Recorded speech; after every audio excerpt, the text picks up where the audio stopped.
प्रेम से बोलिए सतनाम साखी। परमादरणीय परम श्रद्धेय आचार्य सद्गुरु स्वामी टेऊराम जी महाराज,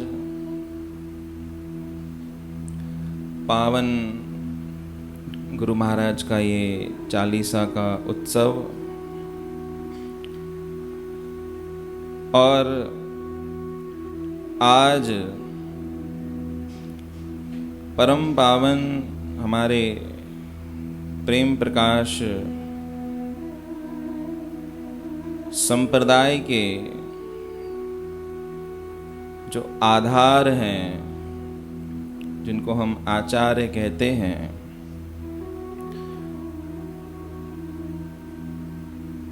उनका पावन निर्वाण दिवस भी है, जिसको प्राय हम सब पुण्यतिथि के रूप में समझते हैं, बुलाते हैं।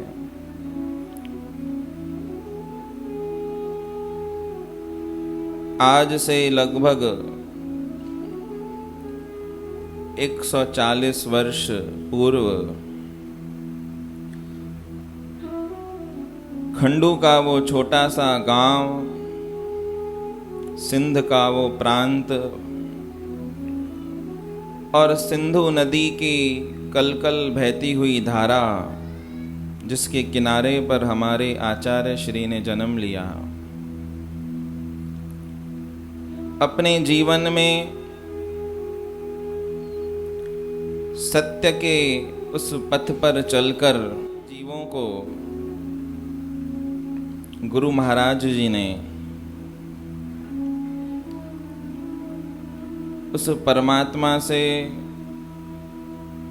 उस मालिक से जोड़ दिया।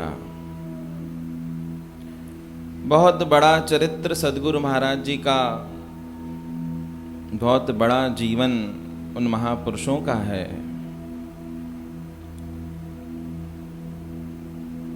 और अंग्रेजी कैलेंडर के अनुसार हैदराबाद जिले में 1942 ज्येष्ठ का महीना, छठ तिथि और सिंधी तारीख 4, जो आज का ही दिन था,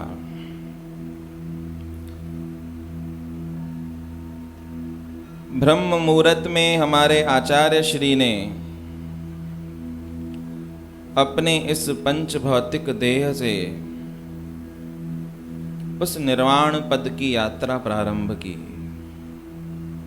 प्रेम से बोलो श्री राम। कवियों ने, संतों ने, महात्माओं ने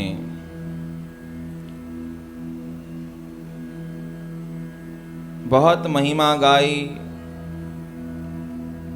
बहुत ही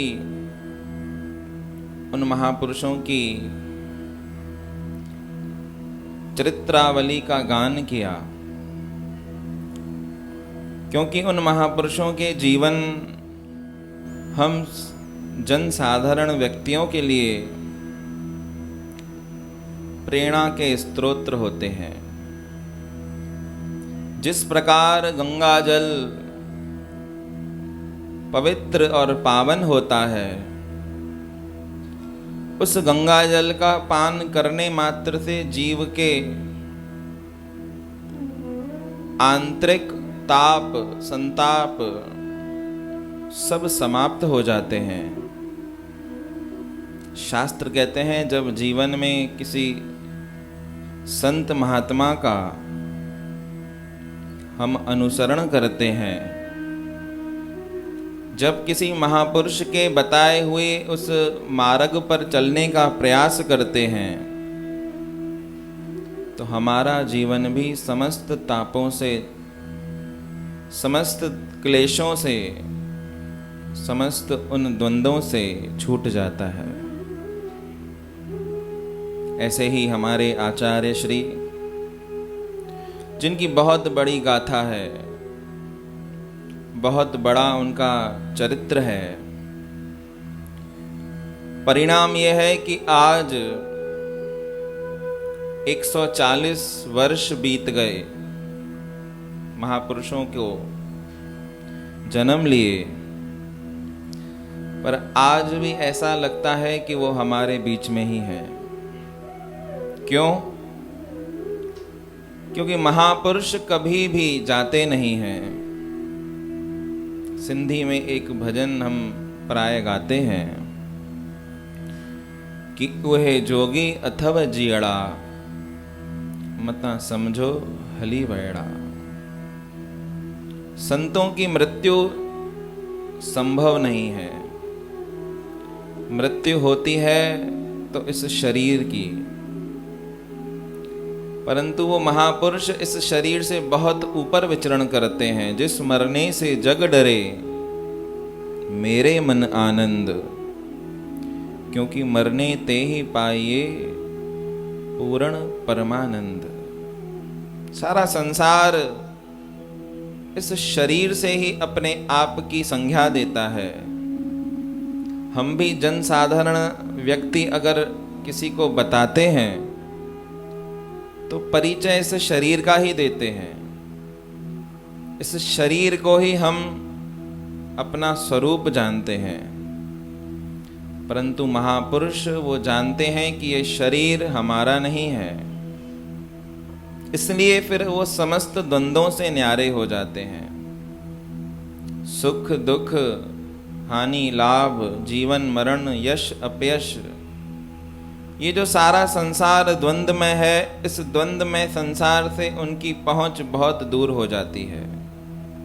हम दुखी भी होते हैं, सुखी भी होते हैं। लाभ में हर्ष का विषय बन जाता है और हानि में फिर शोक का विषय बन जाता है। दुख में द्रवित हो जाते हैं और सुख में फिर फूल जाते हैं। अर्थात हमारी सारी चराचर सृष्टि वो इन द्वंद्वों में ही गुजर जाती है। परंतु वो महापुरुष एकांत की स्वरूप को धारण करते हैं, उस एकांत का सेवन करते हैं। एकांत का यद्यपि अर्थ भी यही होता है कि जहां पर एक का भी अंत हो जाए। हमारे आचार्य श्री बचपन से ही बहुत विलक्षण महापुरुष रहे। बचपन से ही जब छोटी उनकी अवस्था थी, लगभग 10-11 साल के थे, तब से ही गुरु महाराज अकेले रहना प्रारंभ कर चुके थे। उनके पिताश्री, जिनका नाम था दादा चेलाराम, प्राय उनको स्कूल विद्यालय में छोड़कर आते थे, परंतु उनको क्या मास्टर पढ़ा सकेंगे, क्योंकि वो स्वयं ही इतने पढ़े हुए थे।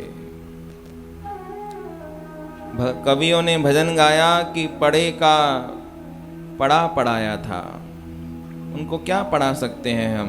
वो तो स्वयं वो पढ़ चुके थे जिसको पढ़ने के पीछे लोगों की एक जन्म नहीं परंतु पता नहीं कितने जन्म गुजर जाते हैं। अखर उहो पढ़ जिको पढ़े पुराणो ना थिए। उन्होंने तो उसी अक्षर का अभ्यास कर रखा था।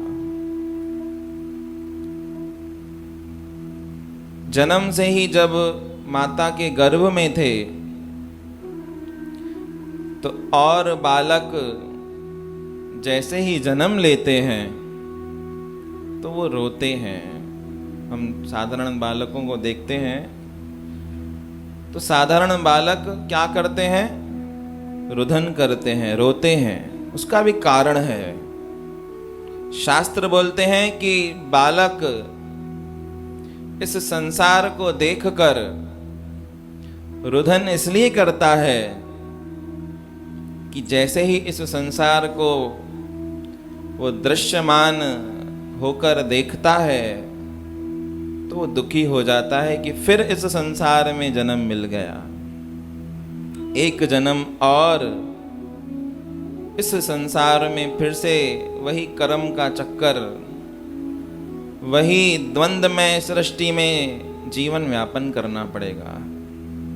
प्राय शास्त्रीय विधान रुदन का यही है कि वो बालक वो इस संसार को देखकर रोता है। यही अवस्था फिर उसकी माता के गर्भ में भी होती है। संत महापुरुष प्राय हमको बतलाते हैं कि जब हम माता के गर्भ में होते हैं तो बहुत पीड़ित होते हैं। आजकल के जब बच्चे माता के गर्भ में होते हैं तो प्राय ना, जब कभी माता की गर्भ में ऐसी माता को ऐसी फीलिंग आती है तो बोलते किक मार दी बेटे ने, बोलते हो ना। किक विक नहीं मारता है, वो बहुत पीड़ित होता है। आप कल्पना तो करो कि क्या स्थिति है बालक की, उल्टा लटका हुआ है, मांस का वो पिंड जिसमें केवल रक्त मांस रुधिर और माता की नाड़ी से उसका संबंध, जो माता भोजन इत्यादि करती है,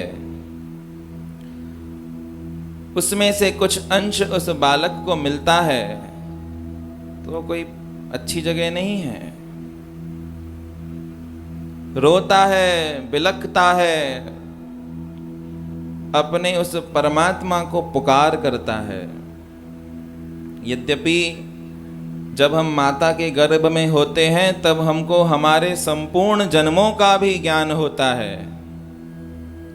जीव सारे पिछले जन्म का ज्ञान रखता है, उसको सब याद होता है कि कब कहाँ कैसे कितने जन्म मैं व्यतीत कर चुका हूँ।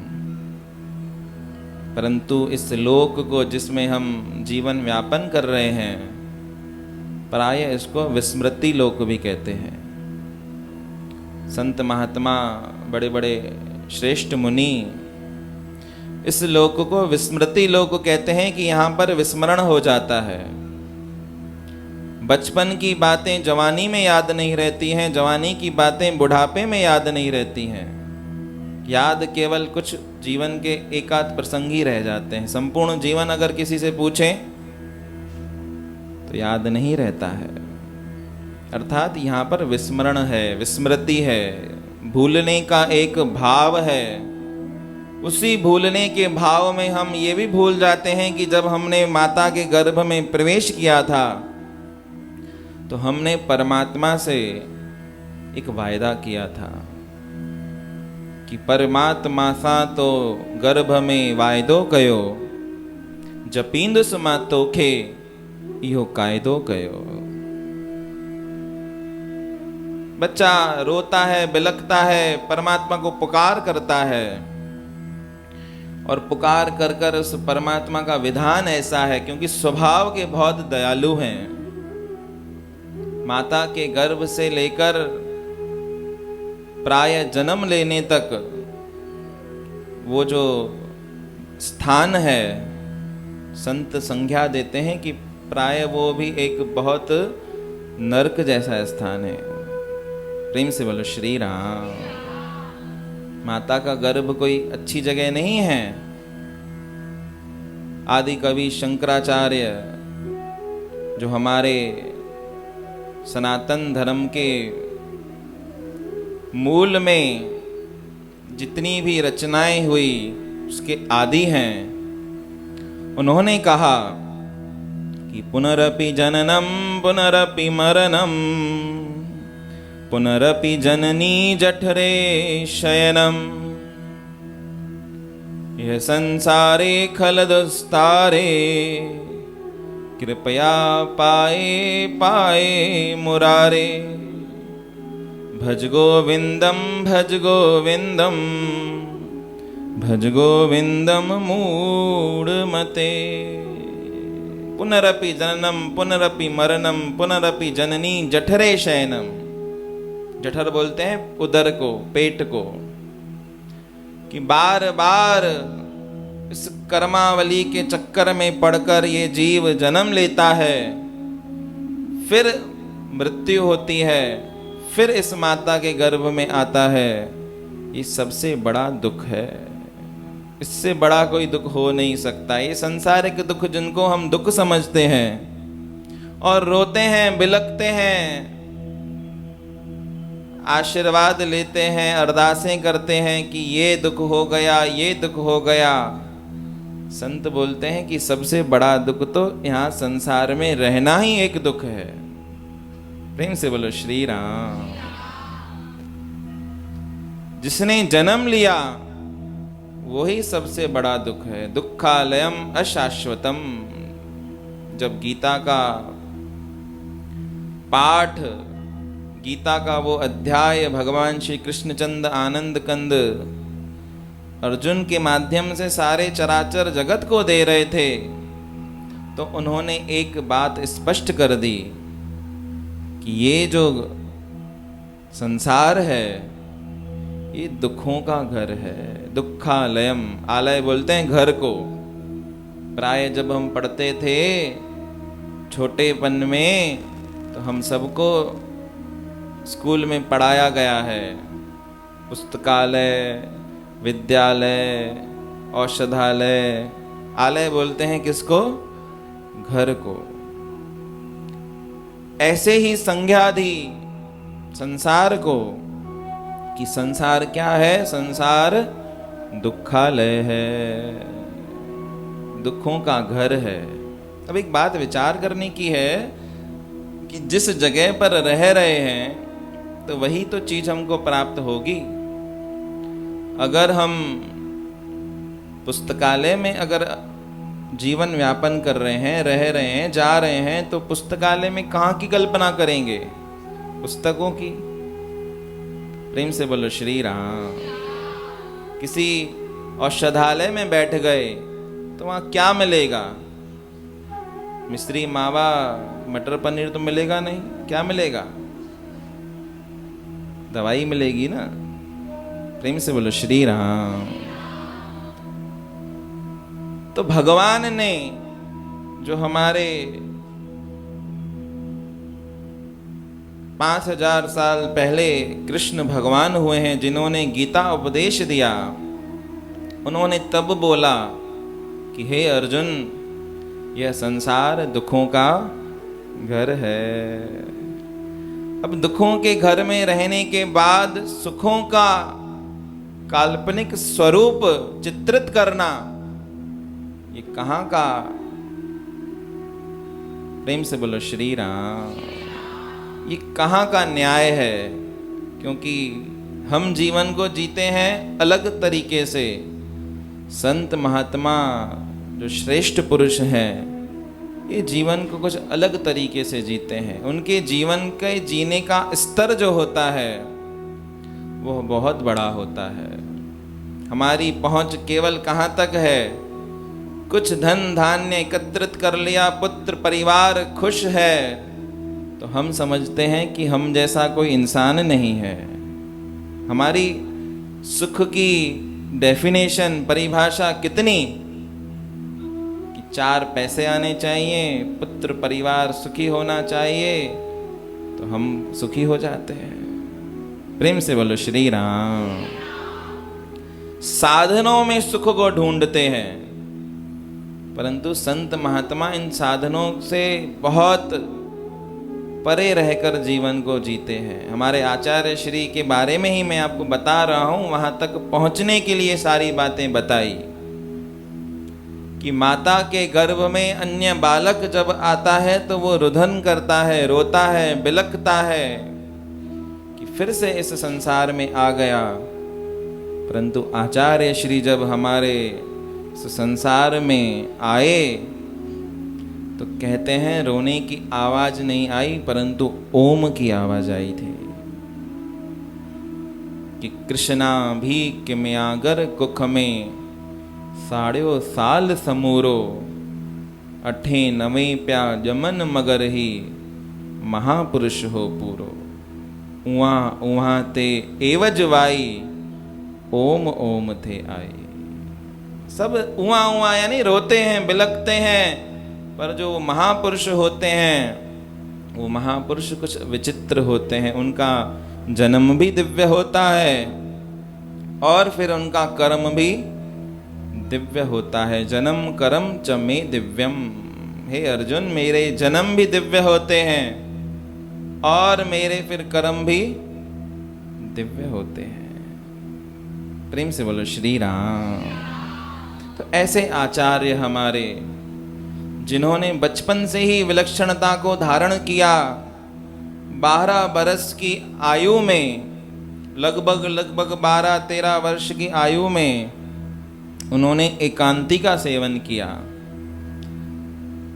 उनके पिता बाबा चेलाराम जब उनको छोड़ के जाते थे पाठशाला में पढ़ने के लिए, मास्टर उनको स्लेट पट्टी पे अक्षर लिखने के लिए बोलते थे, अक्षर लिखने के लिए बोलते थे, पर उससे पहले ही सद्गुरु महाराज उस पट्टी पर ओम का अक्षर लिख चुके होते थे। अर्थात उनको सारा ज्ञान था। 12 बरस में योग की ज्वाला उमड़ उठी थी आहों में, कब राहों में, कब गाँव में, कब दरकत की छाँव में, कब मरघट, कब कब्रिस्तान, कब गिरकी बैठ गुफाओं में। छोड़ दिया सब खाना पीना, भास सुबह ना शाम का, नगर नगर में नाद बजाया, साखी और सतनाम का।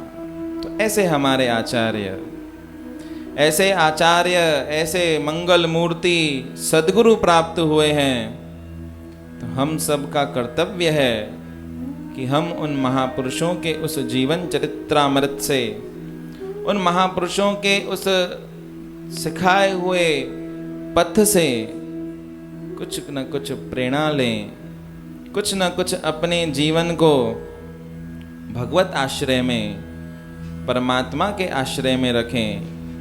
क्योंकि मंजिल वही है, आज नहीं तो कल, कल नहीं तो परसों, इस जन्म में नहीं तो अनंत अनंत जन्म भटकने के बाद भी आना परमात्मा के पास ही है। प्रेम से बोलो श्री राम, सतनाम साखी। तो यही प्रसंग मैं आपको एक कल बता रहा था। कल की सत्संग की सभा में प्रसंग निकला था कि सद्गुरु महाराज के आश्रय में साधारण लोग तो आते ही थे, परंतु उनके जीवन में, उनके चरित्र में ऐसी बातें हुई, क्योंकि उनके स्वरूप में एक ऐसा मनमोहक कशिश थी। संत बतलाते हैं कि जिस प्रकार भगवान श्री कृष्णचंद्र आनंद कंद उस गोकुल में लीलाएं करते थे, तो उनमें भी एक कशिश थी, एक आकर्षण था। जिनका नाम ही कृष्ण है, तो उन कृष्ण में आकर्षण होना तो ये स्वाभाविक है। कृष्ण का पर्याय ही आकर्षण होता है। तो सारी गोपी ग्वाल जितने भी उस गोकुल में रहने वाले निवासी थे, वो उस परमात्मा की मनमोहक छटा को देखकर सारी स्मृति भूलकर और परमात्मा में लीन हो जाते थे। प्रसंग आता है कि हम सब बोलते हैं, प्राय शिकायत करते हैं संतों महात्माओं से कि हमारा मन नहीं लगता। जब हम किसी को बोलते हैं कि नाम का जप करते हो, तो साधारण इंसान बोलते हैं कि मन नहीं लगता, हमारी बुद्धि नहीं लगती, हमारे जीवन में परमात्मा की विस्मृति है, क्योंकि हमारे मन में संसार चल रहा है। प्रेम से बोलो श्री राम। एक हम हैं जो प्राय शिकायत करते हैं कि मन नहीं लगता, और एक उस गोकुल वृंदावन की वो ग्वालिनी थी जो क्या कहती थी कि थोड़ा मन संसार में भी लगाने के लिए छोड़ दो, क्योंकि सारे मन पर भगवान ने अधिकार जमा रखा है। प्रेम से बोलो श्री राम। हम कहते हैं कि थोड़ा मन परमार्थ में भी लगा लें, क्योंकि सारा मन संसार ने ले रखा है, सारा मन संसार को दे रखा है, तो भगवान में लगेगा नहीं। और वो क्या स्थिति होगी उन भक्ताओं की जो परमात्मा से प्रार्थना करती हैं कि थोड़ा मन संसारिक काम भी करने दो। एक गोपी बैठी थी यमुना किनारे पर, प्राय आंखें मूंद कर कुछ ध्यान इत्यादि कर रही थी। आकाश मार्ग से नारद जी निकले और नारद जी ने जैसे ही गोपी को आंख मूंद कर देखा तो थोड़ा आश्चर्यचकित हो गए, क्योंकि वृंदावन की जो उपासना है उसमें ध्यान योग इत्यादि उनके मन में था नहीं। कि वृंदावन की तो गोप ग्वालियाँ प्राय रास करती हैं, लीलाओं में हमेशा संलग्न रहती हैं, ये ध्यान कर रही है गोपी। तो ये बात उनको हजम नहीं हुई, मन में उत्कंठा हो गई, मन में जिज्ञासा हो गई। सीधे उस गोपी के पास पहुंचे। अरे गोपी, तू ये आंख मूंद कर किसकी आराधना कर रही है, क्या कर रही है? प्रेम से बोलो श्री राम। भगवान श्याम सुंदर तो इस समय स्वयं मनुष्य रूप में आकर तुम्हारे साथ कीड़ाएं कर रहे हैं, खेल रहे हैं, माखन चोरी की लीलाएं चल रही हैं, और तू बैठी यहां पर यमुना किनारे किस देव का ध्यान कर रही है? तो वो गोपी कहने लगी, मैं भी उसी माखन चोर का ध्यान कर रही हूं, परंतु मैं उसका ध्यान इस प्रसंग में नहीं कर रही हूं कि मुझे उसको याद करना है। मैं आंखें मूंद कर इसलिए बैठी हूं कि जितनी आंखें खोलती हूं वो श्याम सुंदर ही घूमता रहता है, तो थोड़ा समय मेरे मन से, मेरे हृदय से वो निकल जाए, इसलिए यहाँ पर आकर उस श्याम सुंदर का विस्मरण करने के लिए बैठी हूँ। प्रेम से बोलो श्री राम। सतनाम साखी। गोपी की वो दशा देखकर नारद जी भी चकित रह गए कि हम सब ध्यान करते हैं उस परमात्मा का, उस श्याम सुंदर मधुसूदन बनवारी का। बड़े बड़े देव शेष महेश दिनेश गणेश नित्य ध्यान धरे, नहीं ध्यान में आवत। ऐसे वो महात्मा, ऐसे वो संत नित्य प्रति ध्यान करते हैं, जिन्होंने घर छोड़ा, परिवार छोड़ा, कदली कोपीन धारण किया, सन्यास धारण किया, फिर भी बोलते हैं कि वो परमात्मा की एक झलक केवल दिख जाए। जन्म जन्म मुनि जतन कराही, अंत राम कहूँ आवत नाही। ऐसे परमात्मा, ऐसे परब्रह्म इस गोपी को नित्य प्राप्त है, और ये क्या कर रही है? उसको विस्मरण करने की कोशिश कर रही है। बोले मेरे को थोड़ा भुलाना है, थोड़ा वो दूर जाए, बहुत पास आ गया है, इतना पास आ गया है कि सारा दिन केवल यही हृदय में राज करता है। तो घर का जो काम है, संसारिक चर्याएं हैं, संसारिक क्रियाएं हैं, वो कब करें? ये होती है भक्त की स्थिति। ये गोपी भाव है, ये परमात्मा का वो अनन्य प्रेम का भाव है जो भक्त के हृदय में ऐसा प्रवाहित हो जाता है कि वो फिर संसार का रहता नहीं है। इसलिए प्राय कहा भी जाता है कि जब कोई भक्ति मार्ग में परायण होता है तो संसार की एक सबसे बड़ी बात होती है कि सब रोकने का प्रयास करते हैं। सबको डर लगता है, अरे भाई भक्ति नहीं कर लेना, अरे तुम नाम नहीं जप लेना। एक बहुत हंसी की बात कहें या विडंबना की बात कहें पता नहीं। एक ना माता कुछ दिन के लिए मायके में आने वाली थी और प्राय उसके मायके में जो माहौल था वो सत्संगत का था, साध संगत की वहाँ पर मौज मचती थी, वहाँ पर संत आते थे, सेवा होती थी। तो जब वो जा रही थी तो उसका जो पति हैं, उसकी जो सास है, वो उस माता को बोल रही थी कि मायके जा तो रही है परंतु ध्यान देना उनके जैसे होके नहीं आना। प्रेम से बोलो श्री राम। तो प्राय देखा जाता है कि संसार जो है वो हमको भक्ति करने नहीं देता है। क्यों? क्योंकि संसार को लगता है कि ये अमुक व्यक्ति अगर भक्ति करेगा तो हम पीछे रह जाएंगे, और कोई भाव नहीं रहता है। संसार का भाव केवल यही रहता है, अंतर में सबको पता है, मन जाने सब बात, जान बूझ अवगुण करे, फिर काहे की खुशलात, हाथ दीप कुएं पड़े। सबको मालूम है कि भक्ति ही शाश्वत है, परंतु ये मन है हमारा जो केवल उसको मानने नहीं देता है। जानते सब हैं, ऐसी बात नहीं है। अज्ञानी से अज्ञानी जीव को भी पता है, नास्तिक से नास्तिक व्यक्ति भी ये जानता है, क्योंकि उसकी नास्तिकता में आस्तिकता छुपी हुई है। वो कैसे? कि उससे पूछेंगे कि तू किसको नहीं मानता है, तो वो बोलता है मैं परमात्मा को नहीं मानता हूँ। अरे जिसको नहीं मानते हो तभी भी उसके अस्तित्व को तो स्वीकार करते ही हो ना। किसको नहीं मानते हैं? जी परमात्मा को नहीं मानता हूँ, अर्थात परमात्मा है, तुम नहीं मानते हो, वो बात अलग है। प्रेम से बोलो श्री राम। सतनाम साखी। तो ऐसे हमारे आचार्य जिन्होंने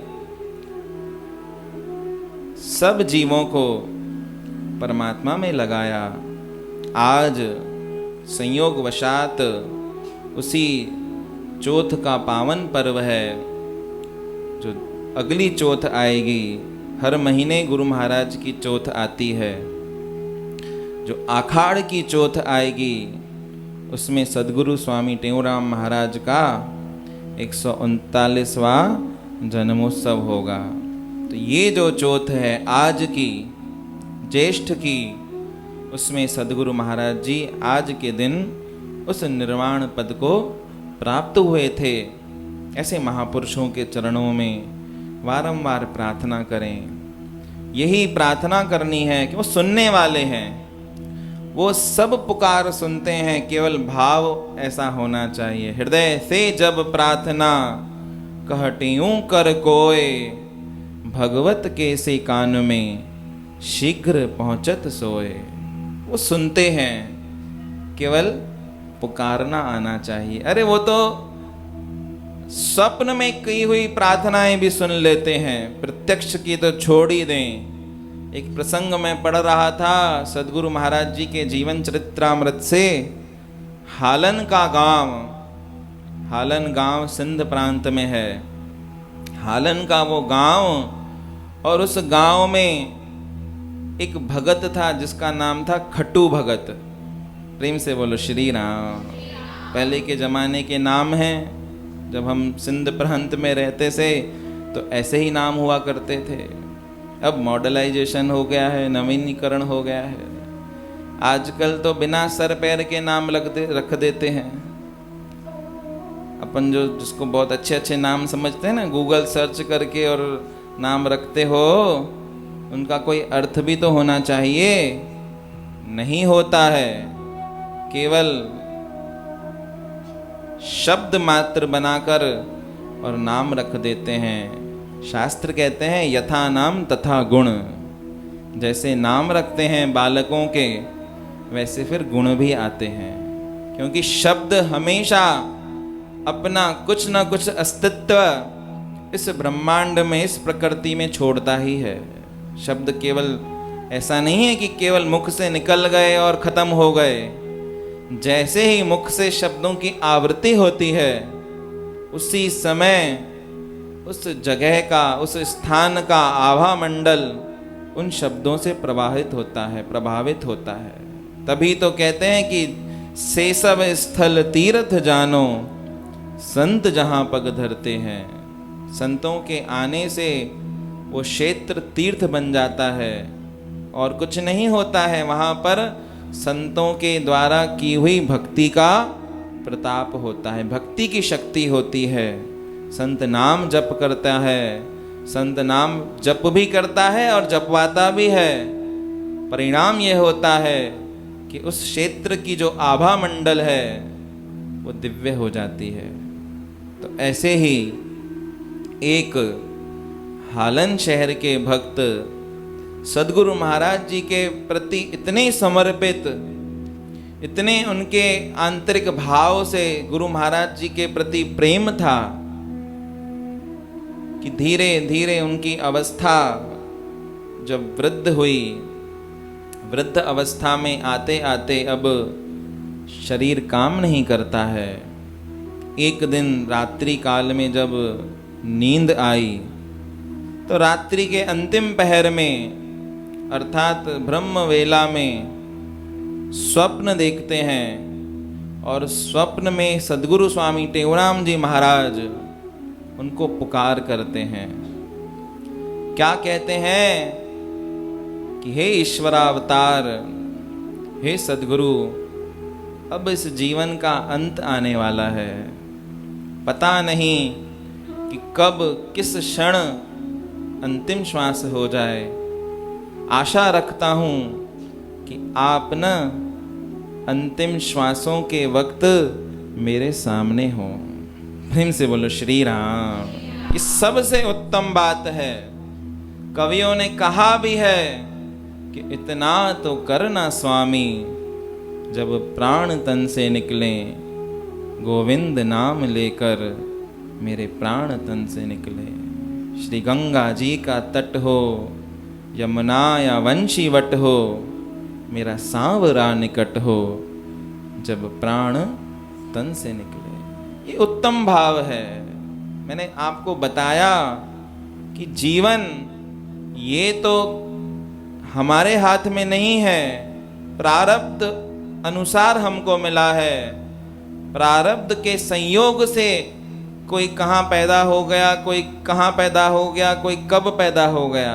ये जन साधारण जो व्यक्ति हैं, हम सब सारी चराचर प्रकृति के साथ ये नियम लागू है, महापुरुषों के साथ नहीं। महापुरुष तो अपना घर भी स्वयं चुनते हैं, जगह स्थान सब स्वयं चुनते हैं, वो तो माता पिता भी स्वयं चुनते हैं।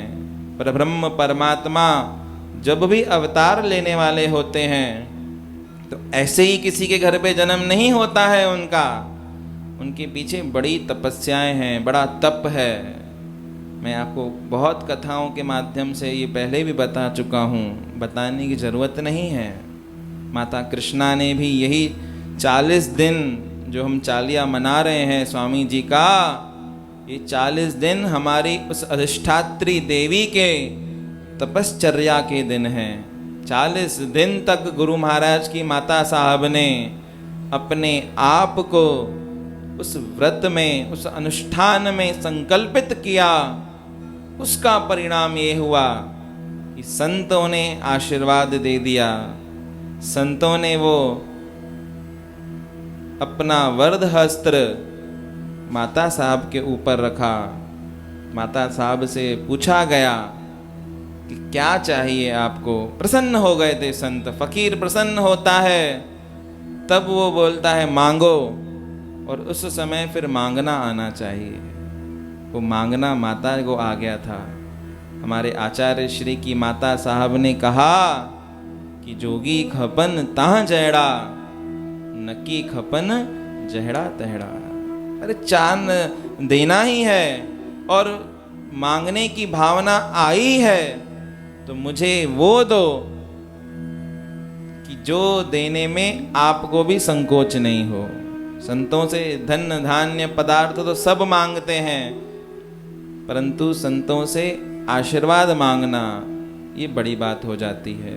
तो गुरु महाराज की माता ने कहा, जोगी खपन तहां जहड़ा, नकी खपन जहड़ा तहड़ा। प्रेम से बोलो श्री राम।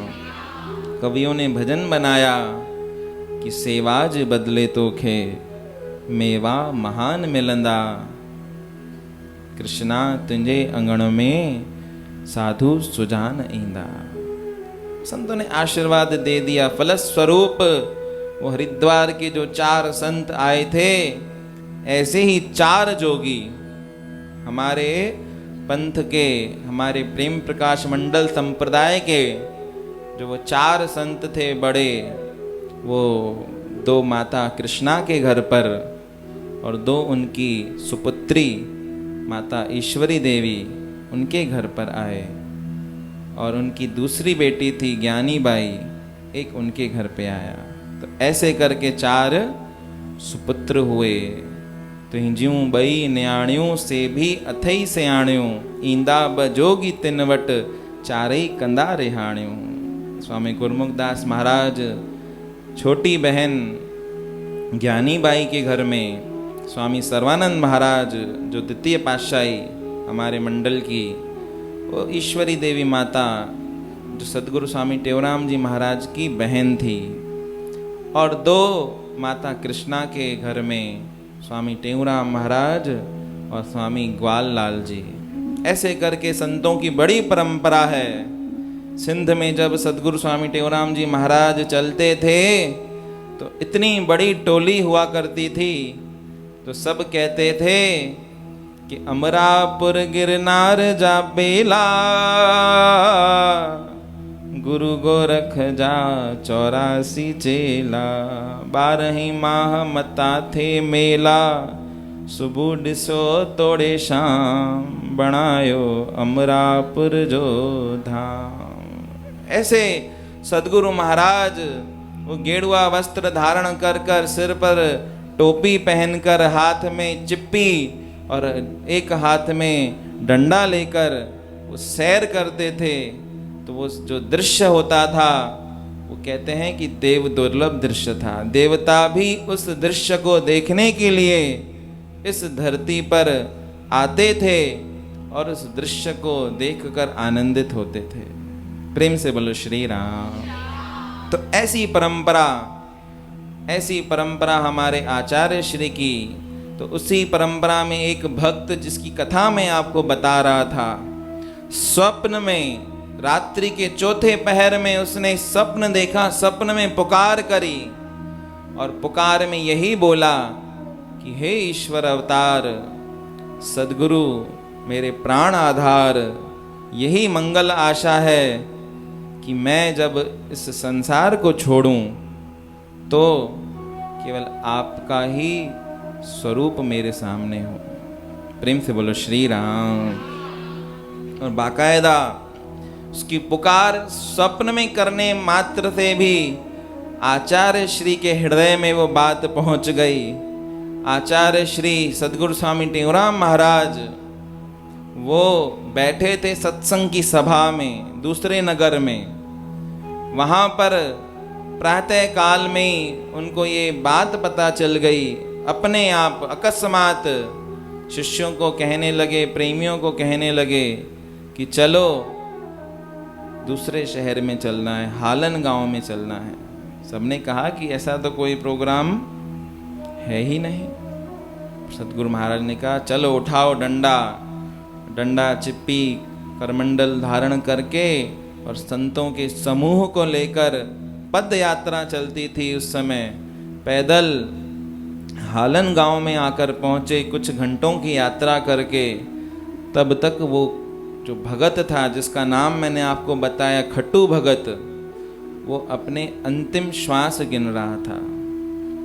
जैसे ही सद्गुरु महाराज को देखा, उसने कोशिश करी, उसने प्रयत्न किया, अपने हाथों से गुरु महाराज को प्रणाम किया, गुरु महाराज के उन चरण कमलों को स्पर्श किया।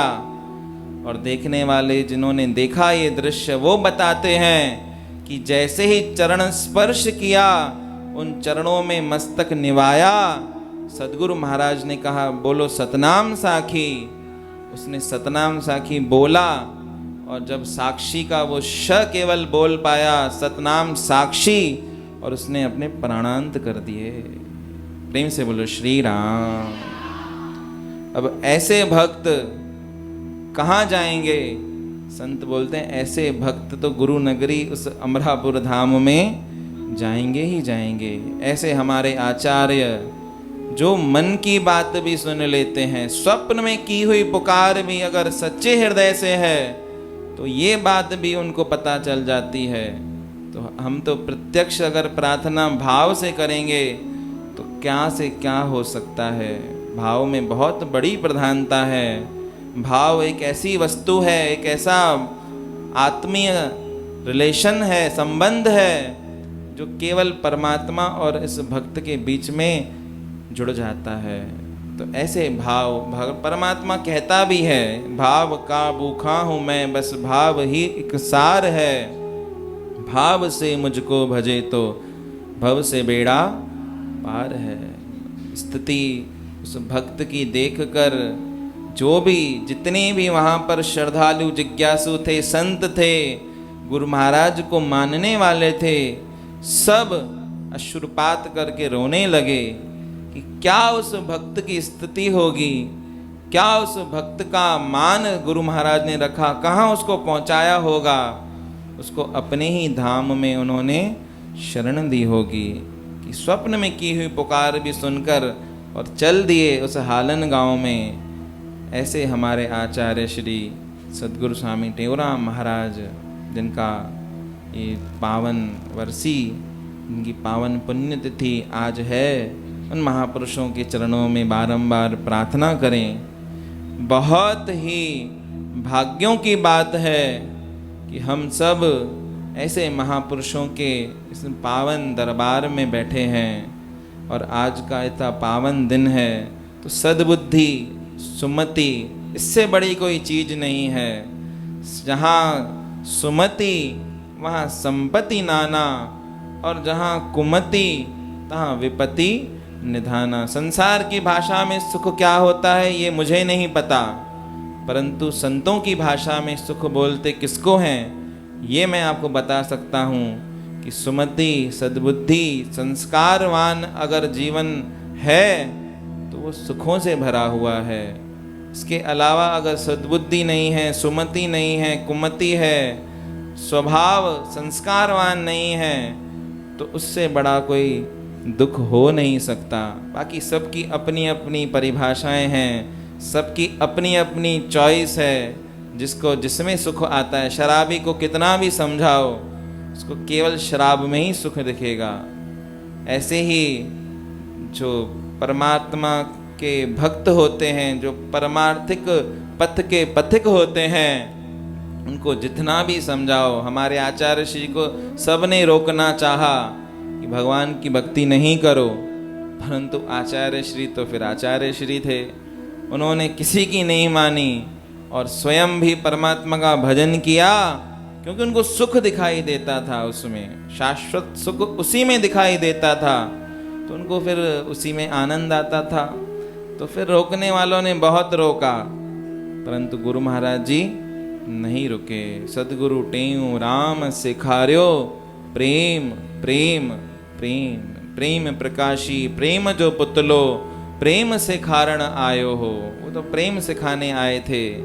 तो ऐसे हमारे आचार्य, उनके चरणों में बारंबार वंदन है, प्रणाम है। अपने जीवन को ऐसी ही अच्छाइयों से भरने का प्रयत्न करें ताकि हमारा जीवन भी आनंदमय हो जाए। बोल सद्गुरुदेव भगवान।